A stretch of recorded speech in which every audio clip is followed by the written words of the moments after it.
want to introduce Kimberly Seals Allers, who will do our afternoon keynote presentation in a unique style, which I will allow her to introduce on her own. But please allow me to share a few words about her. Kimberly Seals Allers is an award-winning journalist, author of 5 books, international speaker, strategist, and advocate for maternal and infant health. A former senior editor at Essence and writer at Fortune magazines, Kimberly is a leading commentator on birth, breastfeeding, and motherhood, and the intersection of race, policy, and culture. A frequent contributor to the New York Times and Washington Post, Slate, and others, Kimberly has over 20 years of experience as an international business journalist and Wall Street columnist, which gives her a unique lens to frame communication strategies with an understanding of business and the capital markets.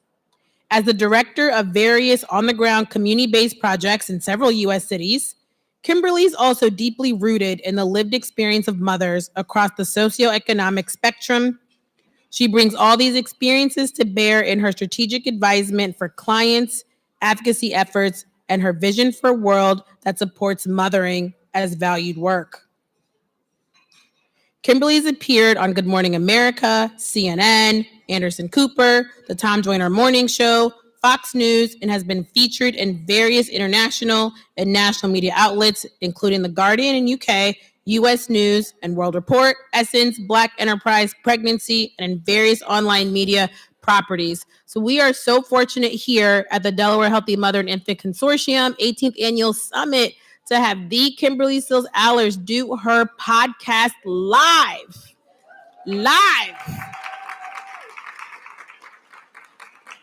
So now we can say she's appeared on Good Morning America, CNN, and DMIC. All right. So without further ado, because we want you guys to hear directly about her podcast from her, I'd like to bring up to the stage Kimberly Seals Allers.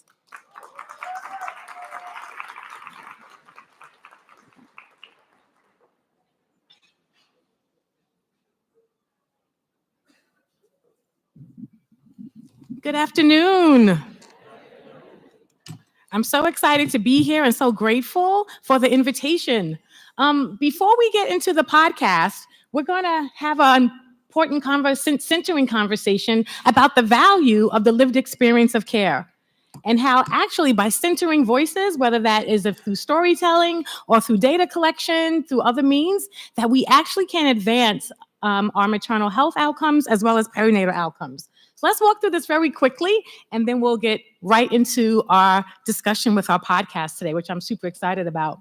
So one of the things that we know when we look at what's happening in maternal care, and I know I don't have to tell you all this, is that Black maternal mortality rates are not really budging in the way that we need them to budge. I think we can all agree, right, that in some places, the Black maternal mortality rates range from disrespectful to disgusting in some varying degree on a national level. And when we look at what's been going on, let's talk about some of the current approaches, which have been critical. Anti-bias trainings, very important first starts, but there's literally no data that proves that they work.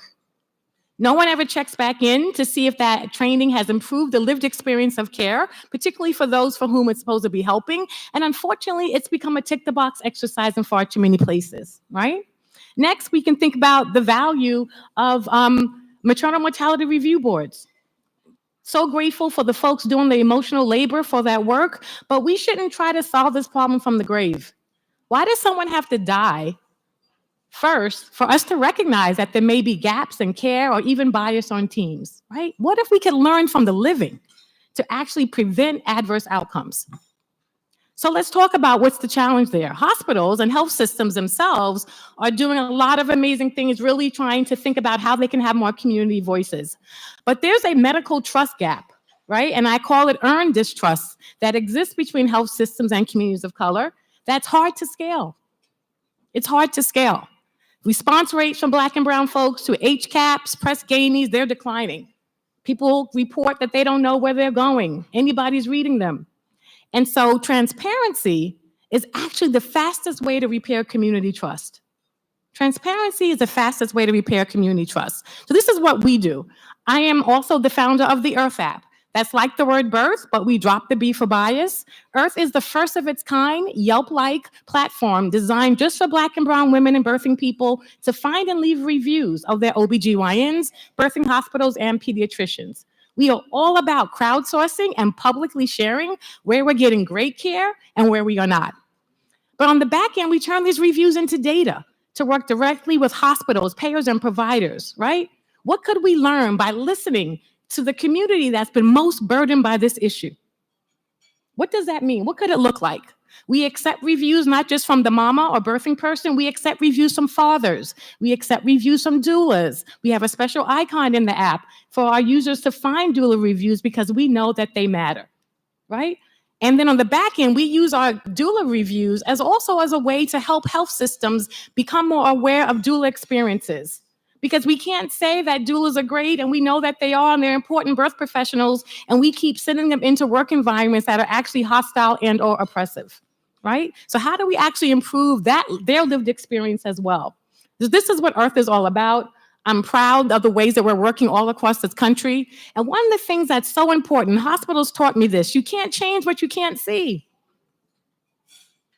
We've been talking about bias in abstract terms. What does that mean? Even respectful care, well, what's disrespectful to me may not be disrespectful to you.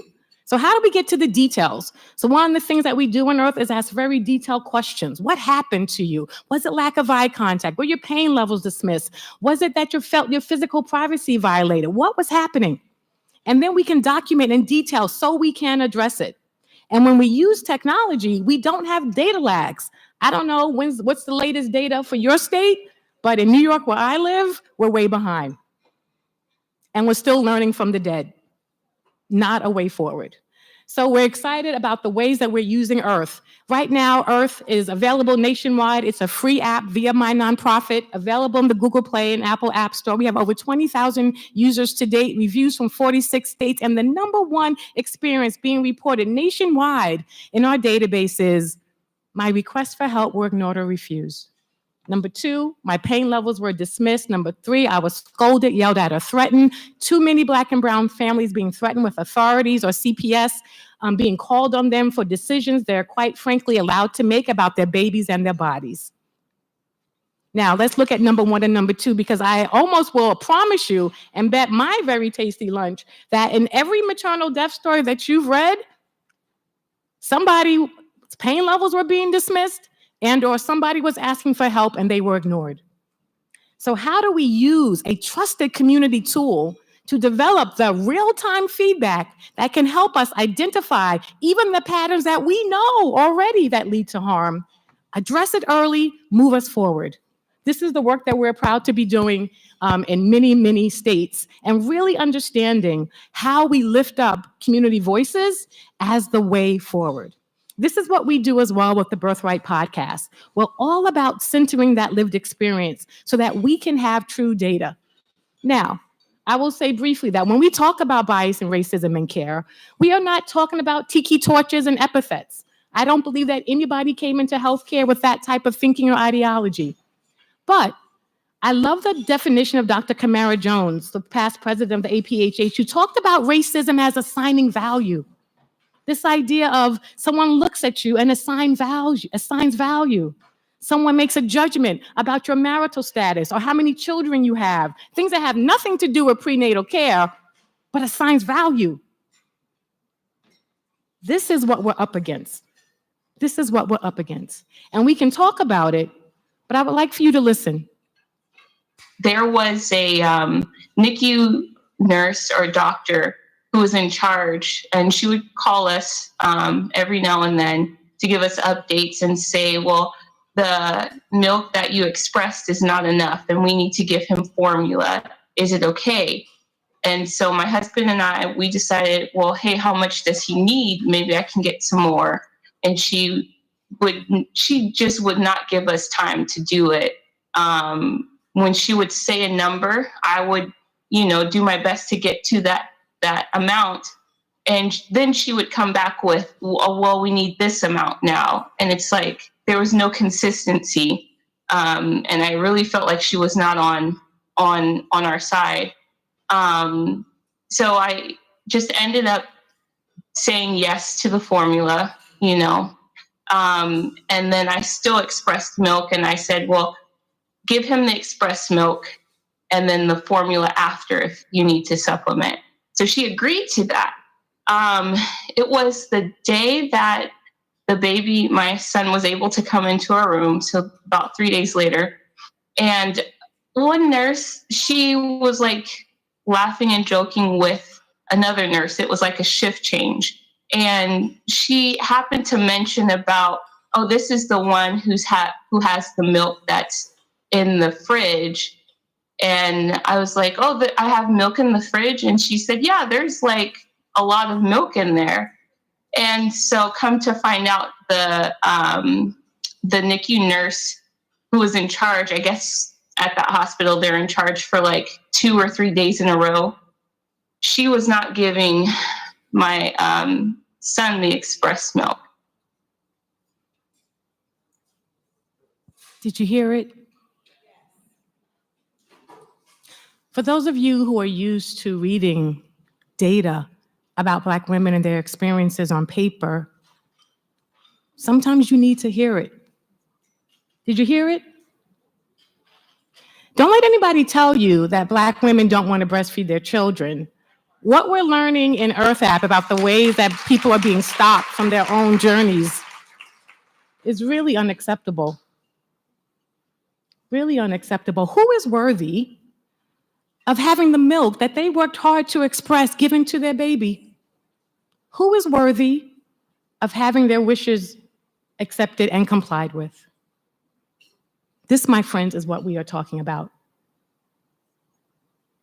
We see far too often where within many health systems, Black women are repeatedly facing barrier after barrier after barrier.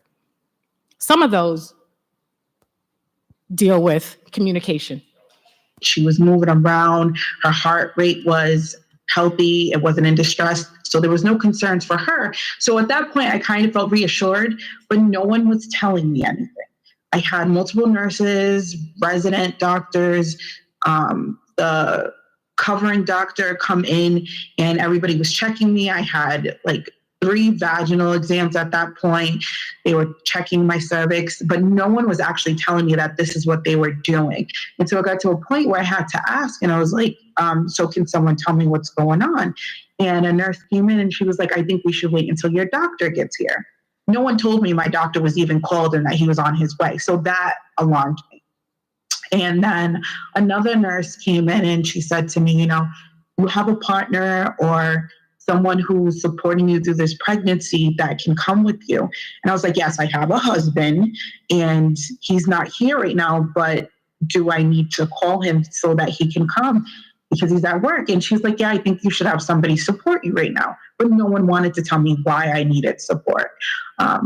So at the time, until my husband could get out of work, my grandmother and my sister came and they sat with me, but they really still weren't saying anything. And it wasn't until my doctor came, which thankfully was the same time my husband arrived, and they told me like, well, you're at this point, I think I was 3 or 4 centimeters dilated and I was a little shy of 22 weeks, and that was concerning. I don't know all of medical stuff about pregnancy, but I knew that was something to be concerned about, but no one was saying at that point, like, your baby is at risk of being delivered and not surviving. It was just like, well, this is what's going on. So too many people feel like they're not getting their questions answered. Right? Who's worthy of honest answers so that they can make informed decisions, which I understand is part of the guidelines and how care is supposed to be delivered in patient-centered environments and according to what ACOG says. We can have a whole nother one about the multiple cervical exams, but I'm gonna leave that to the doulas and the OBGYNs because that's not okay either. But these are just 2 examples of what's happening. I wanna move us forward just for the sake of time, but to honor these stories as real, right? And we are collecting in Irth App hundreds of stories about what this lived experience are. right? And what we can do about it to improve that. Our goal is on the front end. We have crowdsourced peer reviews. We believe that we have the power to save ourselves, right? We can, and we always have. We believe that consumers are really a key target that has not been activated. Black women are not the victims in this Black maternal health crisis. Black women are powerful people. We are powerful consumers. And we are actually the only victims we are victims of is we are a victim of a crisis of obstetric violence.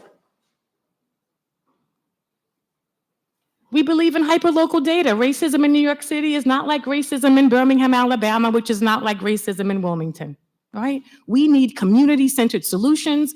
We need to define this for the people that we actually serve. And then we turn this data into actionable strategies. We're working closely with hospitals all across the country, really centering their care. I'm going to skip this one, but we center the voices of Black men as being very critical to how we move forward. Too many reviews where our Black men are having security called on them. Nurses using disrespectful terms. I presented at the Neonatal Nurses Conference, and I said, if I see one more Irth App review where some nurse has called a Black man Mr. Baby Daddy, I promise you I will explode. It's unacceptable. Unacceptable. The disrespect, right? This is what we're seeing. Hold on while I scroll. So we went into... We work closely with hospitals and health systems. We're currently working with 8 partners in Detroit, Philadelphia. We're just starting a 3-year project in California, 2 hospitals in the LA area, UC Davis Medical Center up in Sacramento. We've got a 4-year investment from Greenlight to work in Minneapolis and the Twin Cities, starting with Hennepin Health. We are starting a movement that says we can learn by centering patient voices, giving them an authentic place that they feel safe and trusted to share. And then we all win. This is how we all win. We're proud to be working with city and state collaboratives, including in New York City, where we provide data to the Maternity Hospital Quality Improvement Network, 32 birthing hospitals in New York City. Really important, and we're excited to be working on state levels with several state PQCs and with the Rhode Island Department of Health. Shout out to all the small states, smaller states, small but mighty states. And we're proud to be part of that process. And we work by activating Earth ambassadors on the ground. We're very excited about our community engagement strategy, the way that we come in locally, activate birth workers as trusted resources. We pay them to be in support of Earth. We give them resources that they need in return. That includes not just money, but a therapist, which was the first intervention that we created because our birth workers are stressed out.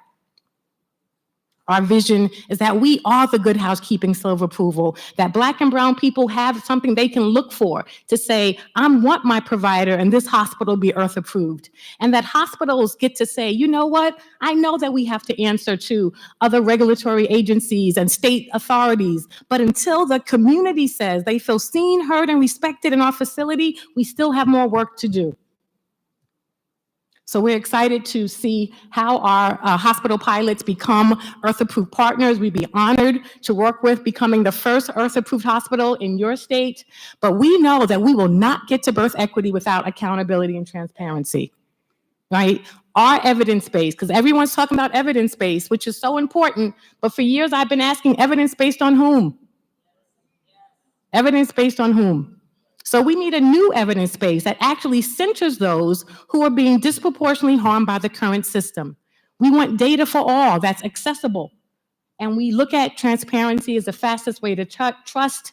And since we are here to innovate and imagine, what if we centered joy as a metric? What if we centered joy as a metric? As I say to hospitals, just because you didn't kill us or nearly kill us doesn't mean we had the experience that we deserve. And if we're only looking at mortality and morbidity as the goal, then that's a very low bar, my friends. Let's raise the bar. Let's raise the bar. And then the experience as a very critical outcome. If we have trusted tools, we can lift that up, knowing what the patient experience feedback can do for health systems. So this is the work that we're doing. We're excited to be in partnerships all over the country and taking a stand for community voices. Now, before we transition into the podcast, I'm going to leave you with joy. right? Because this is so important to the work that we do. Because again, you have to hear it. And so someone in the room, I don't know who, said, Whitney, do you want to hear some music? And someone was singing my love language because I thought, yes, play Barry White. Your sweetness is my weakness. Okay. I don't know why that song was like a thread from the time I found I was pregnant to this, but it was the one that I recall. Sorry, that clip is cut. And so Whitney started dancing, and she was delivering an extreme preterm baby, but those midwives trusted her. The maternal fetal medicine specialists who were in the room obviously stood back and let the midwives do what they knew how to do. And she got to get up on all fours and play music and bring her baby into the world in a way that gave her joy. It's not rocket science, and it's not even difficult. Black people are not asking for the medical field to have new degrees, new diagnostics, fancy equipment. We are asking to be seen as human. That is all. And I'm not sure why that is so hard.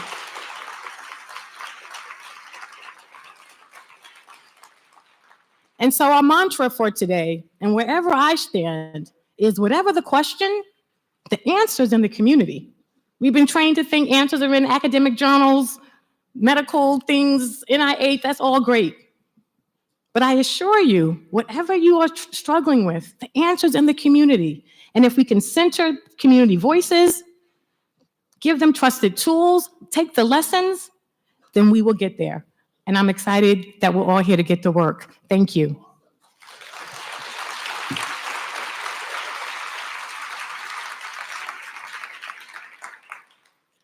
So we are going to transition into our very special presentation of a live episode of the Birthright podcast.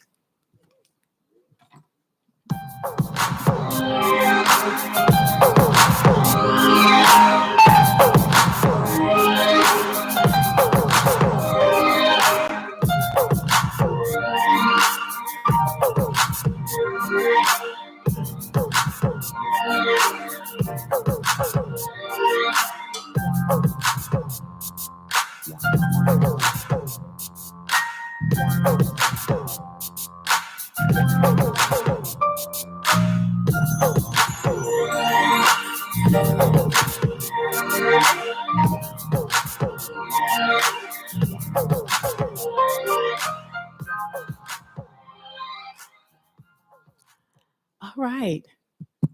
Good. All right. So, welcome to Birthright, a podcast about joy and healing in Black birth.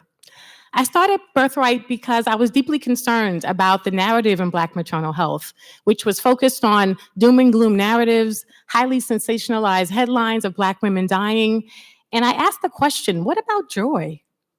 What does it mean for us to learn from positive Black birthing experiences and not this idea that we can only learn from our death, our demise, or our despair? And so we started a podcast that is grant funded by the California Healthcare Foundation and the Commonwealth Fund as a narrative shifting tool to actually center joy as a metric and to center joy as a tool in our work for birth equity. And so I'm excited to kick off our season 3 with a live episode here and to introduce to you my first season 3 podcast guest, Andrea Hess. Welcome her.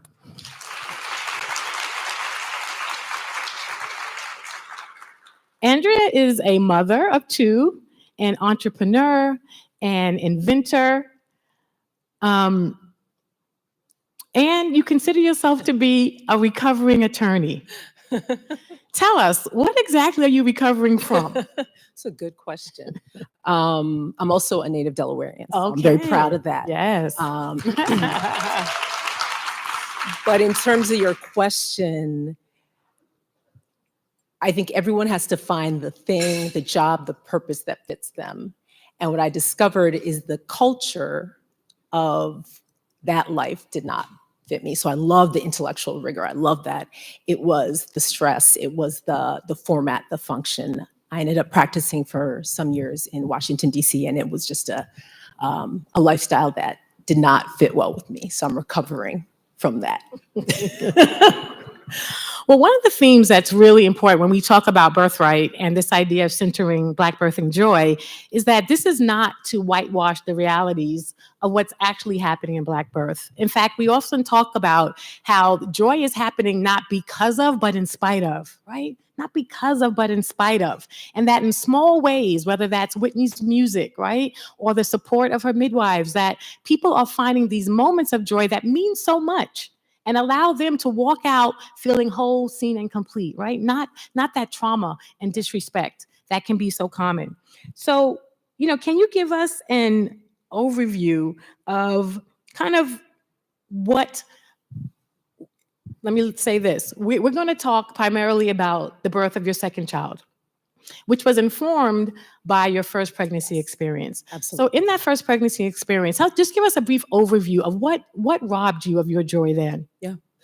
I mean, it was everything that we have talked about and we've highlighted here. It was disrespect from a provider telling me that if I made a choice that was contrary to her suggestion, that I would start off by being a bad mom. And that's verbatim. She said that to me. When I finally made it to the hospital, for example, there were some nurses that kept trying to get the needle in, and they stuck me about 4 or 5 times, and they're talking. One said, "Why don't you get the anesthesiologist?" And she said, "Well, he always gets mad at me. Let me just keep trying." So it was this idea that I wasn't seen, I wasn't a real and full person, all the way up to the reality that I actually was in labor, and they told me repeatedly I was not. Fortunately, once my husband called and told them, then they believed me. And in fact, I was in labor, I was 9 centimeters, and it became an emergent situation. And then they're telling me he's not breathing, but we could have addressed that earlier. I'm sorry you had that experience. As am I. Yeah, you deserve so much better. But you're here and your baby's here, right? And we want you to heal because that's not enough. And then you had this really informed how you were thinking when you became pregnant the next time. Take us to that moment of learning that you were pregnant the next time. And what were you thinking given your first experience? Yeah. I think it's a really important question because I have some friends that shared it was too much trauma in the first instance. And I just knew first and foremost, I wanted my family to at least have 2 children in it. And so I wasn't going to let that experience hinder me. I just wanted to put pieces in place to defend what I thought was rightfully mine. I knew that experience was not right. Over time, I came to realize it wasn't my fault. And I knew for a fact, I want there to be joy. I want there to be a sense of autonomy in this process. And so my husband and I went for it. We were excited. I was working outside the home again. My little guy was in preschool. That's the preschool. Childcare is everything. Yes, thank you. My husband was in a good place with his work, and we had a real community around us. And so it was a good time. I was excited. It was the excitement and the jitters without the fear of being a first-time parent. What am I going to do? Yes. Well, they always have those first-time parent, second-time parent commercials, and they're pretty accurate, right?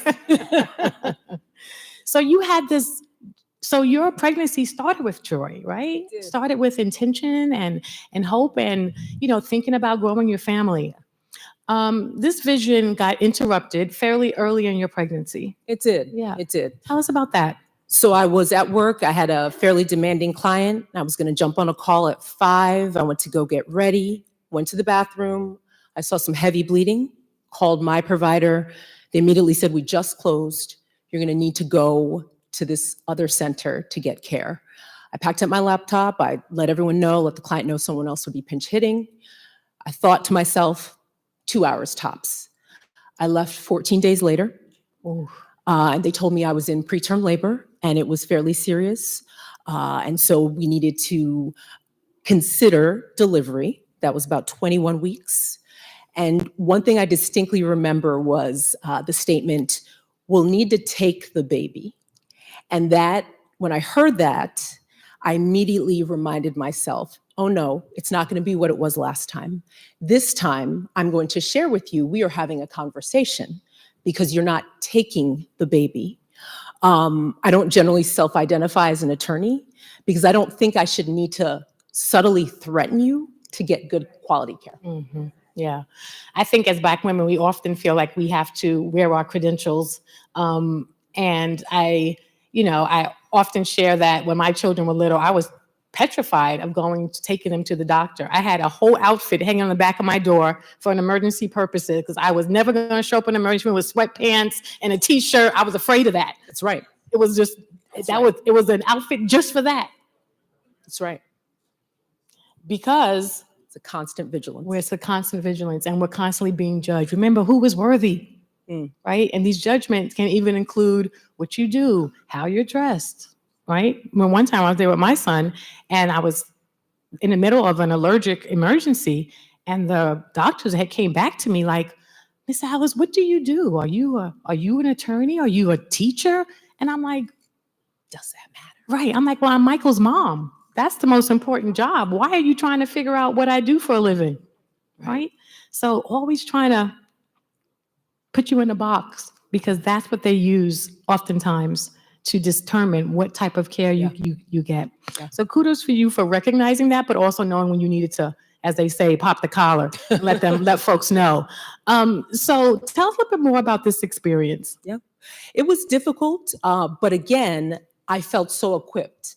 And to me, there is joy, and it's the joy in spite of, as you mentioned, but at the end of the day, there's something to be said about knowing you're prepared, knowing that you get to be mama full on, even before this little guy's here. Mm-hmm. And I can say, oh no, that's a boundary we're not crossing without more data and information. And if I didn't understand it the first time because I'm drugged, I'm gonna need you to say it again. Mm-hmm. And so I'd like to think that I was respectful, but at the end of the day, I made it clear, this is important to me.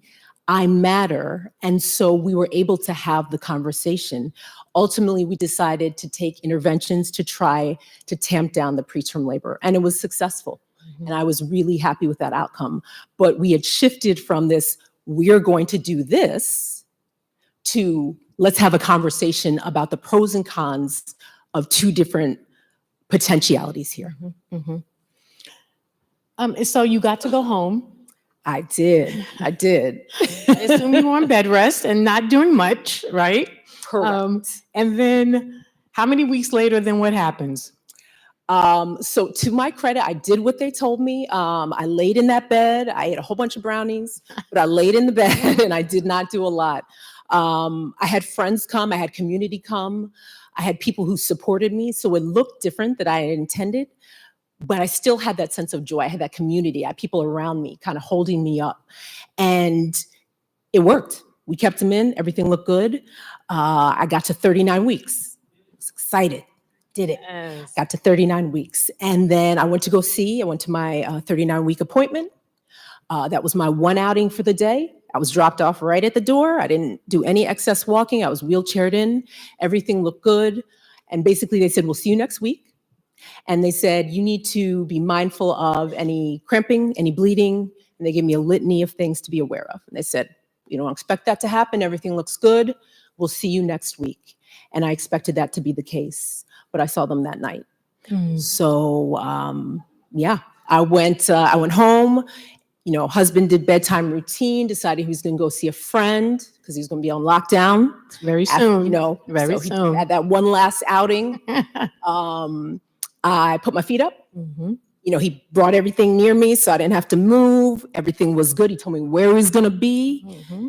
And then I started to feel a little bit of cramping. And I thought, well, let me just go to the bathroom, just double check. And then there was some bleeding. And immediately I thought, all right, well, it's not a lot, but this is exactly what they told me. And again, I had the information to act on it. Right.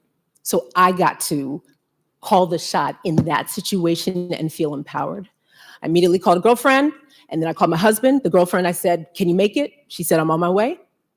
My husband, he said, are you sure? I'm coming now. And he came on over. I had my makeup bag, didn't have that the first time. It's the little things. It's the little things. because the after delivery photos seem to be a thing, right? You wanted to be prepared. So take us through this delivery. Take us through your birth journey and your birth story. Yeah, in some ways I bifurcate it in my head. There's the part with Benjamin. He had such good care. Mm-hmm. I had to fight for the shift to the MFM. We had talked about that, a higher level of care, given that I needed to be on bed rest. When they released me, the plan was to put me back in a standard level of care. You should be fine. We've addressed the emergent situation. My husband and I, but me in particular, had to fight and say, no, based on what you've told us, we believe we should stay here. We need this high level of care. And so I had to jump through a lot of hoops, but I got it. Mm-hmm. So when we got to the hospital, even with the sense, okay, it's 39, we've got some bleeding. Even when we got there, I had the strong sense that he was in the best possible place. Mm. And that, again, was a great source of joy. I felt like I got to reclaim something I didn't necessarily have the first time around. With that said, even though it was great care for him, he was, I heard the little cry. It was amazing. I had complications that we did not realize. And so that was incredibly challenging, but I would say I was confident up until I heard a number of statements. One, I heard the lead surgeon say, bring in another surgeon, which to me is not a good sign. Mm-hmm. Then I heard them say, if we can't stop the bleeding now, we're going to take the uterus to stabilize her.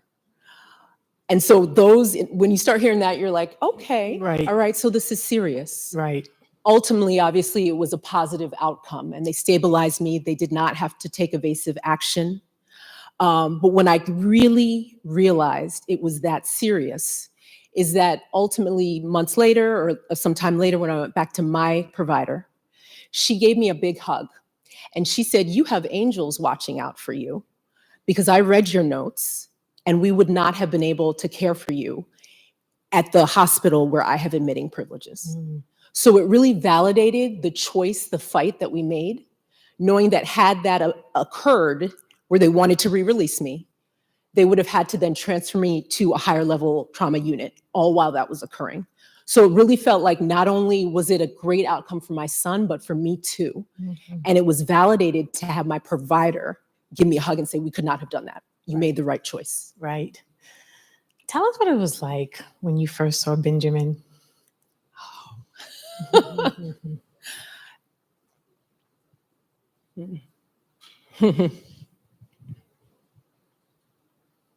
His little mouth was all scrunched up. And then he kind of like opened it and I was like, you have my lips. And his little hands. Those are the two things that really stand out. His little hands, the little baby dimples. But his fingers are long like mine, just kind of folded up. And he was very quiet. He did have some challenges with breathing. But it was those two things. It was the lips and his hands. And then he kind of like nestled into me because that's home. Yeah. And it felt like we made it together. We crossed the finish line together. Yes. And you did. And you did. Where was the joy for you in this outcome, Andrea, when you look back on it?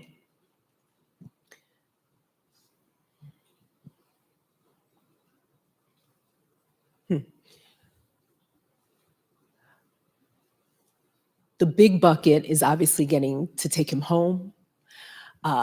He was disciplined last night, so I'll keep that in mind when I go home. It's important to flash back sometimes. Yes, they will yes, make you forget. I wish that question had been posed last night.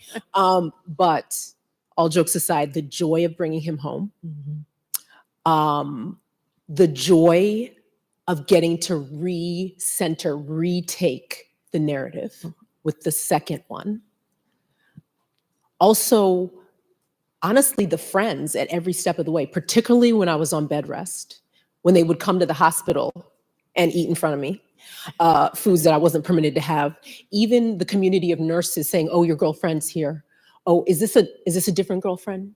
To see people come alongside me, come alongside my husband, come and do my yard work, come and watch my son. to see that community come alongside me, to pick up the phone, call a girlfriend and say, it's now, and she says, I'm on my way. Mm-hmm. Each and every moment, all the way leading up to the time when they gave him to me, that's the joy. That's the sweetness. There is nothing that touches that. The birth of my 2 children, there is nothing that will touch that. Mm-hmm. I get that. And I hear you. Okay. So we close every episode of Birthright by asking the question. I ask every guest the question, what is our birthright? And I ask this because I want us to start to self-determine and self-define. What is it that we deserve and are owed as Black women simply for being? And so I ask you, Andrea, what is our birthright?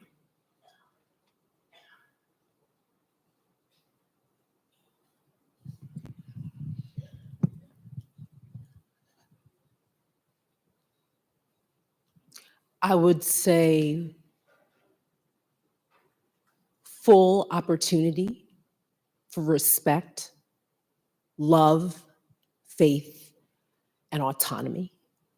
No fight, no negotiation, no outfit, to just be, to just walk and be. I literally cannot imagine yet the levity of living a life like that. And I believe that is our birthright. And so we keep working until we get to that. You are correct. Thank you so much for joining me today and sharing your story. We hope that you will remember what you saw here today. If you're not listening to the Birthright podcast, please follow, subscribe. And we thank you for joining us. Please give a round of applause for our guests.